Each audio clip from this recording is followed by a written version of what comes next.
We were like, what can we sell for $50 US? How can it look as colourful as possible, and how can it generate results literally after the first go? I think in 2023, it's about that. It's like always that test and learn. It's not really spending $1 million on a brand awareness campaign. It was the best parties I've ever been to. So like Liv Tyler, Kate Moss, like everyone there.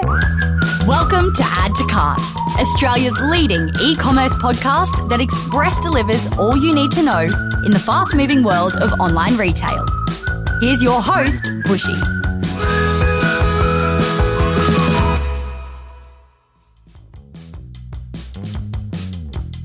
My guest today comes to you from a live event that we recorded last week.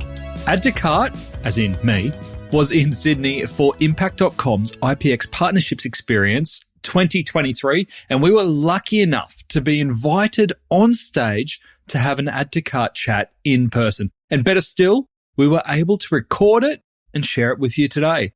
Now, to say Sarah Hamilton has done a few things is a huge understatement. She's a founder of success stories Sand and Sky, Bellabox, and newly launched Straand, a scalp healthcare brand.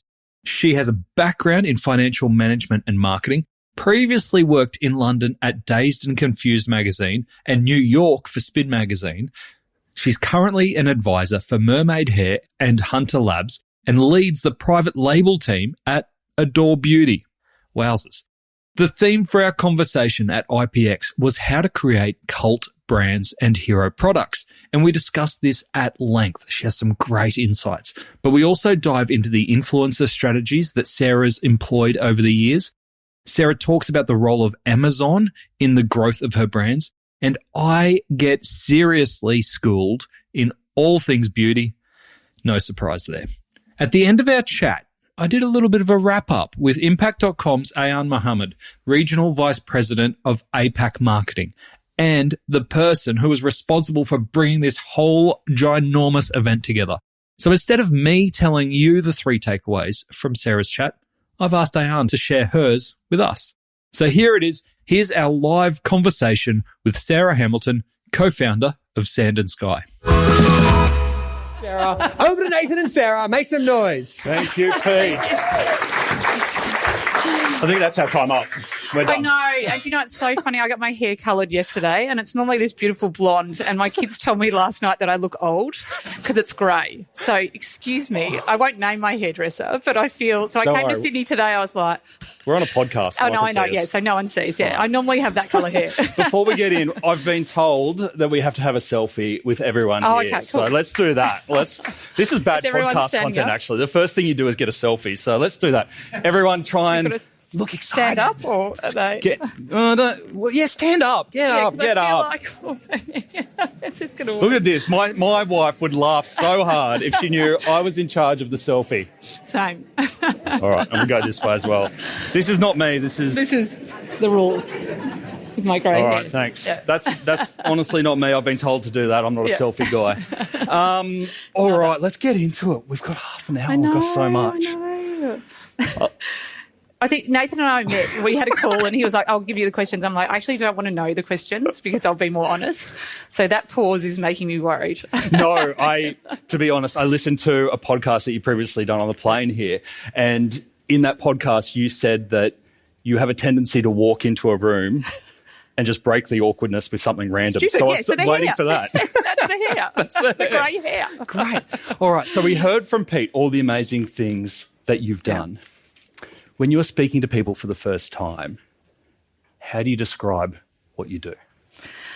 It's so funny, and I actually changed my LinkedIn profile, and I think I hate that entrepreneur. I've never wanted to be an entrepreneur, and someone once said to me, you're a mumpreneur, which is quite derogatory as we move on in life. But I don't know, I love new brands. So I really love the new brand space. I love the digital marketing space. I love the affiliate space, obviously. So I'm interested in brands that sort of get to from zero to 20 million USD.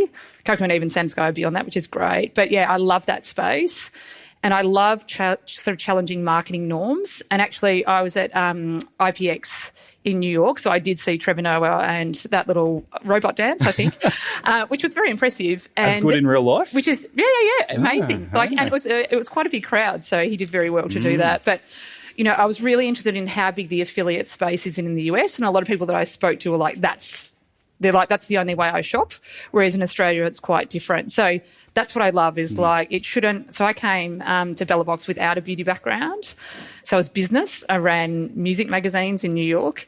I was the numbers person, so made sure that they made money, which is hard for magazines, as everyone knows. But I loved coming in without having any preconceived idea on what you need to do to run a beauty brand and how you should market and how you should retail. So that's what I love. So I love a challenge, but it does continue to be in that consumer sort of space. Yeah, great. So I always have a long-winded answer. It's not. No, I honestly, when I was looking at it, I was like, I wouldn't even know how to describe you. And then I'm I got old even now, so I've got more things. Well, I even got more confused because I was doing research and I came across Sarah Hamilton, who's a beekeeper, and I was like, and she's got a company called Be Yourself, and I was like, oh, that's pretty clever. And I was like, don't tell me this is you as well, but it's not. No. What are you most proud of so far? I don't know. I think so Sand and Sky Coco and Eve launched in a time where Instagram was really huge, and it was also, I remember, so probably one is, so Sand and Sky, we were office in Melbourne, and it was when there were a lot of Chinese brands on Instagram, and so everyone was really suspicious. You'd buy something that looked good and then it would be shipped by China Post, and, it wouldn't be what you expected. So someone said, they're from China, it's made in China, and we're actually on the corner of Flinders Lane and Elizabeth Street. So as a team, we took a photo of a tram going past, the whole team, and we were like, we're in Melbourne. And then just seeing the customer reaction, they're like, I know where that office is. They are Australian. So I feel like breaking that taboo was really important to me because I'm like, yeah, but we are Australian. We're not, something that you perceive us to be. So very proud of, trying to create products that are really true to what they say that they'll do. So it's not a gimmick. They work really quickly. And that we try and do Australian made as much as possible. Yeah, great. Yeah. And we're going to dive into what makes a cult brand, like you've created with Bellabox and Sand and Sky. Before we get into both of those brands, can you give everyone a little bit of an overview if they haven't experienced it themselves? So Bellabox was almost like a great stepping stone. So I was living in New York and there were these two girls who went to Harvard and they started a beauty subscription box. So back in 2008, when, you'd only buy beauty products from the department store, you'd go up to Giorgio Armani, for example, great brand, but you'd buy 7 different products, you've spent $600 and nothing worked. And so this was about how you got to sample products before you bought. And it wasn't just, I love a goodie bag, but it wasn't sampling in a goodie bag that had no connect to the customer. It was like, we know that this customer has received this product, this shade, rah, rah. So it just created a really tight loop in terms of getting feedback on products. And people loved that they could pay, $15 at that point to then sample 5 products. So that was the sort of catalyst, and then that helped us learn how to market other people's brands, which is why we then created brands. Great. And Sand and Sky? Sand and Sky, we actually have a failed teeth whitening brand. So if anyone knows High Smile launched 2 weeks too early for our liking and did an excellent job. We had one called Pop Smile. And we had Pop Smile and Sand and Sky in the mix. And Pop Smile, we had clinically proven ingredients, but we just couldn't market it as well as High Smile could. So we thought, okay, we'll start this other brand, Sand and Sky, where we had one product. And we thought both teams will be able to do both, and we'll see how it goes. And I think we did $20 million US in that first year on one SKU, and it just was because it worked. So it was and we focused on the US. So we actually, especially now, don't love Australian dollars, love US dollars. Yep. So our goal, one of our early investors in Bellabox had said to us, you'll work 10 times as hard for a sale in Australia as you will in the US. So then we were like, cool, we'll just make a product that's for the US. And we had infrastructure in place, but that was the catalyst. And it was also when, like the Chanels of the world, so everything was really minimalist on social media, but social media loves colour, loves colour. So we were like, what can we sell for $50 US? How can it look as colourful as possible, and how can it generate results literally after the first go? And it was like 4 of us that sort of started it, and it was that simple. And then there's this little brush that goes with the clay mask, because clay masks are really bad under your fingernails. And I feel like we decided about that 6 weeks out, but it just meant that there's so many clay mask brands that copy that. Yeah. And it was a way to apply the product that then created a ritual. So people didn't just feel like they were buying another product. They're like, oh no, when I get it, I put the brush in and then I put it all over my face and then I have this 10 minutes. So we just accidentally came upon this sort of routine or ritual-based, application of a clay mask that's been around for a long time, which then catapulted us. Amazing. Yeah. And then I heard the second product that you released had a waiting list of 17,000 people before there was even reviews or anyone had experienced it. I know, and it is funny because that wait list work. So we were really, anytime we sold out, we used to hate it, but we used to count the number of people on the wait list and we'd be like, great for PR.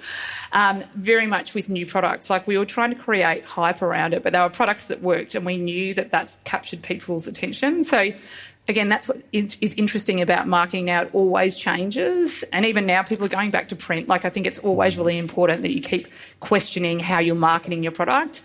But a wait list, everyone is an absolute FOMO. Like, people are an absolute sucker for wait lists, so that worked well. Amazing. And is the majority of your sales now in the US? So it'd be 70% in the US. Okay, beautiful. So it's fair to say that you've got experience with cult brands.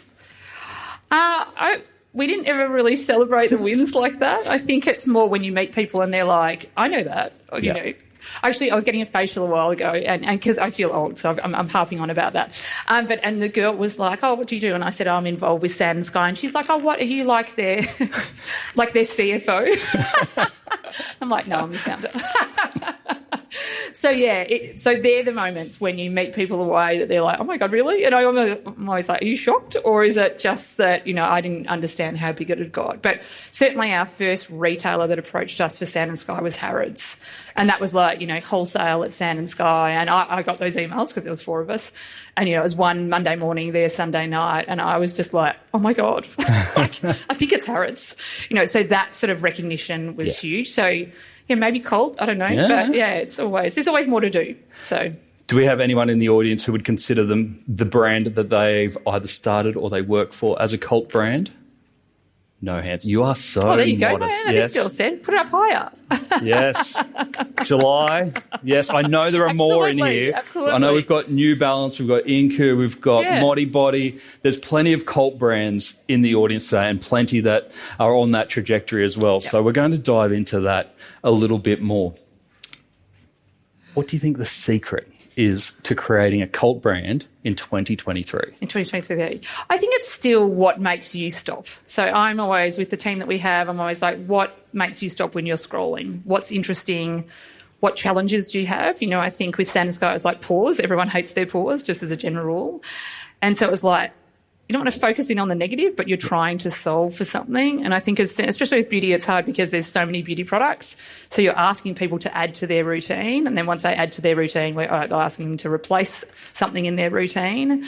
So I think it's still, that's why I think it's, great. The people that work in the brand should be e-commerce shoppers. Like, again, it's like nothing's, you can't fail at anything. You have to try different ways of marketing your product. And even someone said to me the other day, I think Banging Body, I don't know, they did all these really cool mystery boxes and Frank Green, I think, did it. And I'm like, God, that's so old school, but that works. Yeah. So I think in 2023, it's about that. It's like always that test and learn. It's not really spending $1 million on a brand awareness campaign. I don't really like when people say brand awareness. It's really about, look, I'm seeing this brand doing X. Why don't I try something like that? I test a little bit of budget. Like I always think you never go with an influencer outside High Smile that did Kim Kardashian. It's huge. You do the micros first. You see what resonates in terms of your audience and what converts, and then you go higher than that. So, and that's that was a Bellabox strategy, was like that test and learn. It's like, we're not going to throw all this money. It's like really understanding what channels work for us and then continuing to test those. I feel like from a US point of view, and Australian brands find this hard, is like for beauty, you have to be on Amazon. And I know I have conversations with people like, I don't want to be on Amazon. And I'm like, but it's where people shop. And I met with Ulta in the US about Sand and Sky, and they were like, we don't want you to be on Amazon. And I was like, okay, well, how many times do you get packages from Amazon? And I'm thinking as if they're going to fall for this question. And they're like, every day. And I'm like, okay. I'm like, well, that made it easy for me. So it's understanding in those different markets what works. Yeah. But for me, I'm such a fan of Amazon. It's certainly the cheapest in terms of, the commission that you pay. And it's also, you've got to go where the shopper is. So, Are you seeing a significant change for the Australian shopper choosing to shop through Amazon as a first choice? I feel like it is changing. And, because I'm mum, so I hear about the mums at school that are then all of a sudden buying birthday presents. And that's one because they're really disorganised. So it's Friday and they're like, oh, my God, I haven't bought a birthday present for Jimmy. So I'm buying it today. So it is changing. I think there's just a lot of brands that are scared of Amazon, but that's obviously what happened in the US. Did you have any of those same thoughts that turned out to be furphies? So with Amazon at Supernova, we got approached by a girl who's ex-NAB, who was amazing, and she said, this is what I can do for you on Amazon. And we just gave her a chance, and it was the best thing we did, and it ended up being 10% of our sales is Amazon. Yeah. Great. Really interested to talk, you've mentioned a routine a Yes. few times Yeah. when creating a cult brand. When you launch a brand or a new product, for instance, is that something you consciously go after, is changing a routine first and foremost, or do you still market product first? So I think there's still hero products need to be marketed. So it would be my personal view. Happy for everyone to disagree, but it's just so hard to split your advertising budget across too many products. So I think the hero product will get people in, so that like what works straight away in beauty, but then the routine needs to be part of the education. So they come on and it's like, once you've captured them, you obviously want them to repeat purchase, and then it's about encouraging them to buy more of the SKUs, so that routine is there. It's interesting for scalp health and dandruff, because it's still a new category. People are not only looking for a quick fix, but they know that they need to change that. So with Straand, we do a little bit of both. So we recognise we need to have that hero, but we understand that people are like, I need something to change with my scalp. So they want a little help in terms of that routine. And does changing routine take a long time? No, I don't think so. So, with Straand, we've got a shampoo. I don't know if you dual wash it, co-wash your hair, but, a lot of people encourage people to use two shampoos. So instead of going after their primary shampoo, we're saying be your secondary shampoo to help the scalp. Two shampoos. I'm like, conditioner, this is great.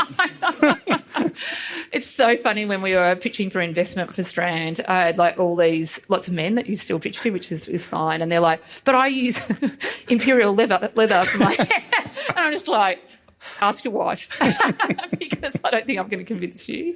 But yeah, so it's such a strong element, and it's really about trying to read what the brand needs. But certainly in terms of digital marketing, it's easier to start with a hero product. What's the unsexy part of creating a cult product? It all looks very glamorous on the outside, very exciting, but surely there's just some parts of it that you go, you've just got to nail these parts first. It's funny because the product has to work, so I think that's still the sexy part, but it's hard at the start. Yeah. It's got to be sensorial, so people have to open it up and it smells good. It's got to like evoke, and that's why the routine, like with brush, I think the unsexy part is really, and I really like the operations, but now it needs to be delivered really quickly. So you need to be dispatching really quickly. You need to have really strong customer service. You can't have website issues. Everything really needs to be seamless. But in the businesses I've been involved in, we try and separate those teams, but they are just as important. So yes, there's probably the glory team on the sexy side, but the team that really makes a big, big difference is that operational team. Yeah, you can't ignore it, unfortunately. Still got to do the basics. Got to do the basics. Okay. Numbers have to make sense. I was hoping, so everyone's like, can we just skip the basics? I know, and I know I said this to Nathan, like I'm really obsessed with unit economics. So when we look at a new product is like how we're profitable on first sale. I feel like I see a lot of startup businesses that are like, that's fine, I only need a 20% margin because I'm paying myself and my cousin to pack the boxes. And it's really, it's like, okay. But it's really important to get that right. You need to know that, in future I'm going to have this sort of staff, this sort of marketing budget, etc. So that is, I'm extra annoying on that with the team, and they all know it, but it is the unsexy part. But if you get that right, you spend less time on that and you can spend more time on the sexy part. Is there a GP that you won't go under when you're looking at a new product? 80 to 85%, yeah. Okay. All right, beautiful. You mentioned micro-influencers before. Yes. Can you share the role that partnerships have played in developing the brands that you've developed? I feel like it's definitely a really strong channel. So if we think about influencers as partners, we always went for really interesting influencers. I think there's influencers that have authority, so they get to establish your brand. But then it's sort of funny, once your brand's built, then it's really the interesting people. So I think with Coco and Eve, we used some Kim Kardashian fake, like the Love Island girls, a rabbit, a cat, like all this. What? A rabbit and a cat? Yeah, I know, their influence profiles. So we worked in how the products could be related to them. It's more so that they're vegan, but really, again, what captures people's attention. And then collaborations. I was like, rabbits and hair product probably haven't gone well as an association. No. You don't put it on the fur, but they sniff around it. But yeah, I think, and then partnerships, like I love doing collaborations with brands. And I know with Sand & Sky, we did a collaboration with Coco and Frank Body. I actually think in beauty in Australia, there's lots of brands that really like to work together.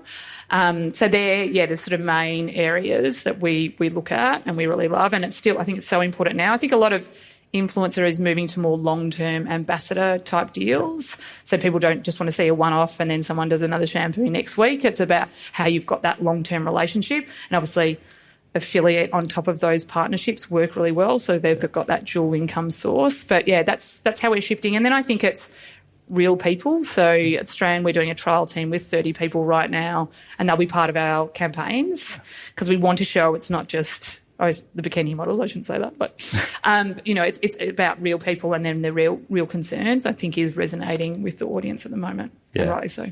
Sounds like you've tried a lot of different avenues Yes. with your partnerships. Have there been any that you've kind of taken bets in the offer, so you're like, this one won't work, but we'll give it a go, that's really surprised you? We did a lot. So with Sand & Sky, we did a lot with tourism-type influencers, like, and they're sleeping in the back of these really beautiful caravans and everything.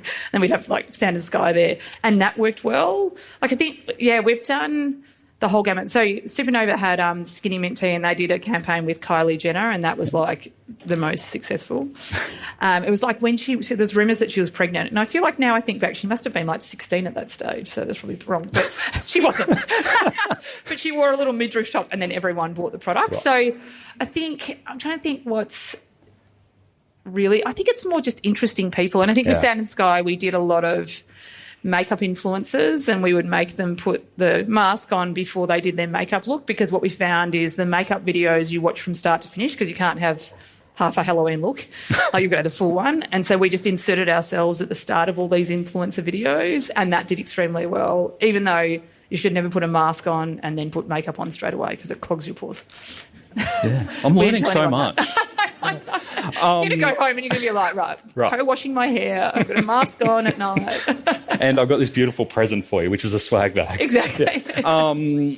Tell me, what won't you negotiate when it comes to new partners, whether that be... how good's that? I know. Whether it come to influencers or otherwise, when you're putting your brand out there and you're trusting other people with your brand, what are the non-negotiables for you? I think they have to use the product and like it. I think it has to be authentic, and I think you used to be able to get away with it perhaps not being, but I love those, is it celeb spell check, where they're always like paying out influencers that do the wrong thing. Love that. And the goal is never to be on that. But yeah, so it is more the authenticity, like, and you have to have, like, we did a thing with Martha Kay and with Sand & Sky, and she did this shot, a nude shot in the bath, and then she said she was bathing in Tasmanian water. That was all her. So we worked with her on that. We're like, how do we do something that gets in the Daily Mail, because we know that sells, that's interesting, but then plays into the product. So it is like not a really strict briefing process, because you want their personality to come through. But I think it's just being like, do you actually really like the product? And so we like when people come to us and they're like, I'd love to review the product. And there's been people, again, that have done like one thing one week and then another competitive brand next week. So we don't work with them again. Yeah. But it sounds like even Frank Body and that, you work closely within the industry as well. Yeah. Yeah, we have a nice little group in Melbourne that are a lot of the beauty founders, and it's great. Everyone shares ideas. Like, we did a presentation last week of all our digital marketing, like what's working and what's not working. And it's really sweet, because in the end, you can compete, but you're the one that's going to create your brand and create that success. You can't just copy, some do it, but it's very hard to just copy exactly what someone else is doing. So I think with that group, we try and work as a collective and be like, here, this is a good idea, but then probably know that there's boundaries. So if we were copying someone's campaign, you might not get invited to the next lunch. I think because it's a fine line, isn't it? Because I heard that you created Bellabox and it was inspired by Birchbox. Yes. Then you've had the opposite happen to you, where you've had Aldi copy Sand & Sky. So there's a big line between inspiration and flat out copying. Yeah. The Aldi one was hilarious. So they copied Coco and Eve and Sand & Sky, but just in the UK. And I'm from Geelong, and my mum, when she found out about it, she's like, I'm going to go into Aldi in Geelong and I'm going to let them know.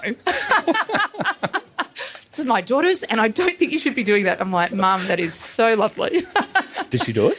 No, I'm like, but it's only for sale in London. She's like, okay, well, next time. I'm going to send an angry letter. But yeah, the Aldi thing was wild. Like, I think they'd copied Charlotte Tilbury, Pixie, like all these really big brands, and then it was like Sand and Sky, and then it's almost, obviously Sand and Sky did well for them, so their next round of dupes was Coco and Eve, and we were really like, okay. And there's not much you can do, so they obviously have a great team of lawyers that means that they just do a little bit that then separates the product so that they can keep selling it. But anything you learnt from that experience when we're coming back to cult brands, when you've put so much time, effort into creating these cult brands, anything you've learned to help protect your brand?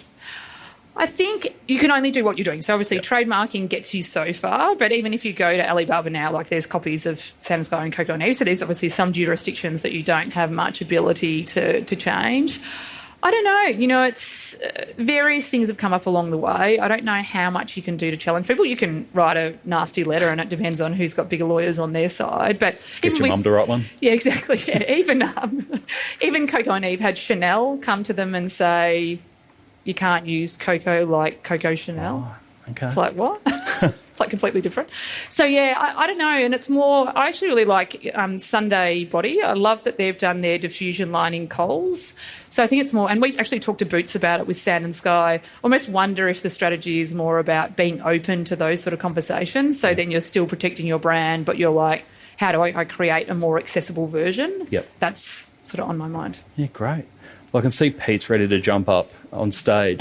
Is there a question that you've never been asked that you wish someone would ask you? Oh. This is me being lazy at my job. I know. No, I think as I told you, I feel like I come to these things and I don't read the questions, so I answer them honestly. So no, I haven't. I know. Sorry. No. I've got a question then. Yeah. When you were working at Spin Magazine, did you meet anyone famous? I did. So do you know? So my history. So in London, I worked for Dazed and Confused. Does anyone know that magazine? It's a really cool fashion magazine. And actually, one of my friends I was living with at the time, I got offered a job that was paying much more, or I got the Dazed and Confused, like their finance manager job. And my friend was like, I will pay you the difference in hourly rate if you take the Dazed job.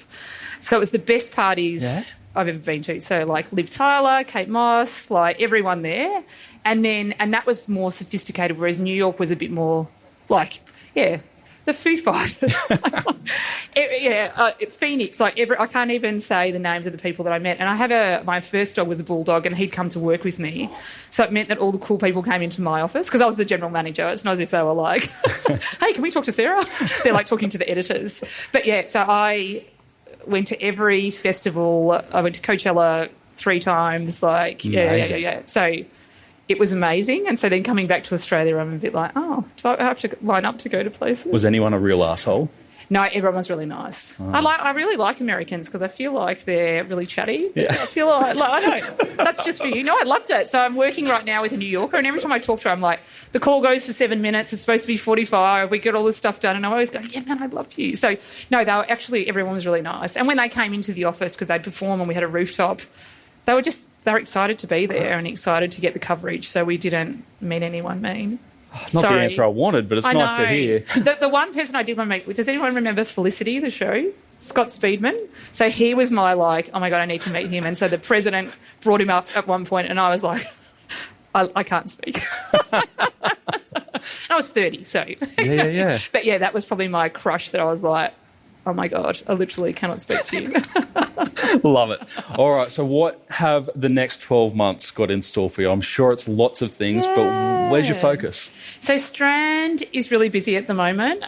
We're launching into the UK with a really big retailer that will then follow a bit of a global launch, which is amazing. And I've got 2 other brands, one in lip care and one in the supplement space, which is launching. So, yeah, and one that I might be advising that I can't admit right now. But just a cruisy year. Just an easy year, yeah. Everyone give it up for Sarah Hamilton. Thank you so much.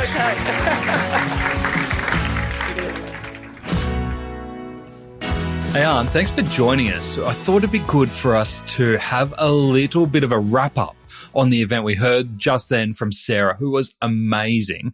But for people who weren't at the event and were like, oh, that sounded a bit interesting, tell us what is IPX? Thanks for having me, Nathan. Yeah, Sarah is incredible. I was lucky enough to actually meet her in New York last year and hang out. And she's one of the most humble, down-to-earth people that I've met, considering all her accomplishments. So IPX, great question. So we love an acronym, as you know.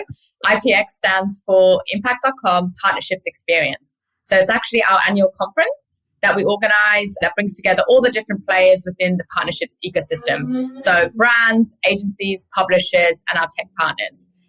It was born out of New York. We've been hosting it there for about 6 years. Obviously, a little bit of a stint throughout COVID. We had to make it virtual. Then we came back with a bang last year. And now we've been hosting it in Sydney for 2 years. Well, last year was the first one that I had attended, and I was amazed at how many people were there, because I think there were about 150 people in the room this year. Is that right? Correct. So last year was actually 150, and this year we topped it with over 200 people. So it keeps growing every year. It's amazing. What were your highlights from this year? So my biggest highlight was not only the content and the speakers, but actually the venue. I think having 2 different levels where we could split the content and we could split the activations, where people could spend time engaging with our sponsors. How epic was that July luggage personalization station, by the way? That was busy all day long. Yeah. That was And finally, the epic swag bags. I loved unboxing on the stage, showcasing all the amazing gifts that we got from Frank Body to JS Health to Reebok. I think that is definitely going to be a swag bag that people will be talking about for years to come. Oh, yeah. I had to get on the plane early the next morning with just carry-on luggage, and then I had to make that decision of, what do I leave behind out of the swag bag and what do I keep? Because I've only got one bag to go with me. It was awesome. That's a hard decision. And then tell me, if you've already met Sarah and before our conversation at the event, was there anything extra that you got from Sarah this time? I really loved her test and learn approach. So as a marketer myself, there's so many different channels. There's so many different things that we could be doing. And sometimes it can feel really overwhelming. And I loved that she spoke about, setting aside a small amount of budget and resource to test different things and then kind of seeing how those micro experiments worked and then rolling that out into a bigger campaign or a different channel. So I think that was super inspiring for me and something that I think we do quite well at Impact, but it's always good to hear that others do that too. Another thing that really resonated with me was her comments about authenticity. So, obviously the discussion was very much around launching and building a brand and how do you make that a cult brand and the role of influencers.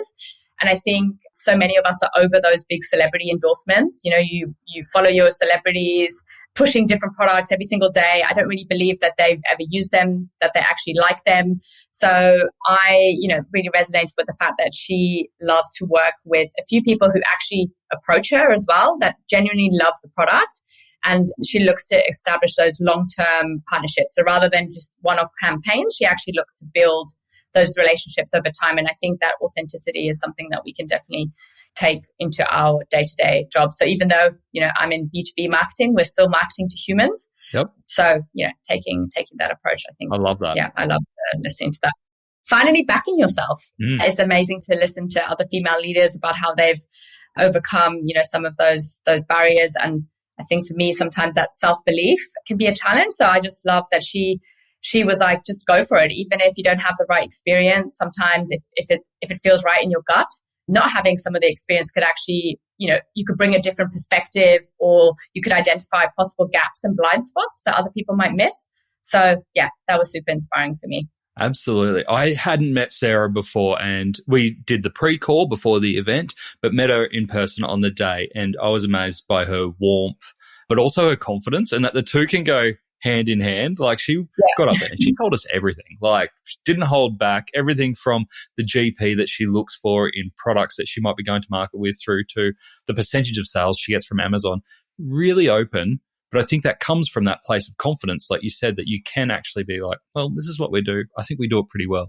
We're okay to put it out there. Yeah, no, love that. I'm definitely going to work on that. All right. I am sure that we're only a week after the event. I'm sure your brain is already buzzing on what IPX looks like next year. Are you going to give us any hints? Oh, I'm definitely someone that always wants to go bigger and better every year. So I'm already thinking about, fresh new content ideas, a diverse set of speakers, and is actually a little idea that I'd love to bring to life. And, this is going to be the first time it's put out there in the world. But we have so many amazing fashion brands. How cool would it be if I could get some of those brands to actually dress the panelists? I was thinking of there's another way that we can, showcase some of our customers on stage. And what better way to have the speakers wear some of the clothes. So that's something I'm going to be hitting up some of our customers for. So watch the space. I look forward to seeing what Honey Bidet can do for your panelists. That'll be at the after party. Oh, no, I love that idea. That's very cool. And if we're talking partnerships, then that's a great way to demonstrate partnerships. You and the team, they do such amazing job with the IPX event last year and this year backing it up. So thank you for bringing it to life, and enjoy a well-deserved bit of rest time, hopefully. Thank you so much, Nath, and loved having you part of it. I hope we can make it a hat trick next year. Oh, look out. The challenge is there. I love it. No pressure. No pressure. Jeez. To get the highlights of today's episode, head on over to addtocart.com.au and sign up for our free newsletter.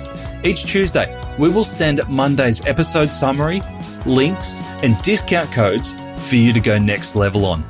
And if you're looking to explore your next e-commerce opportunity, come and visit us at eSuite.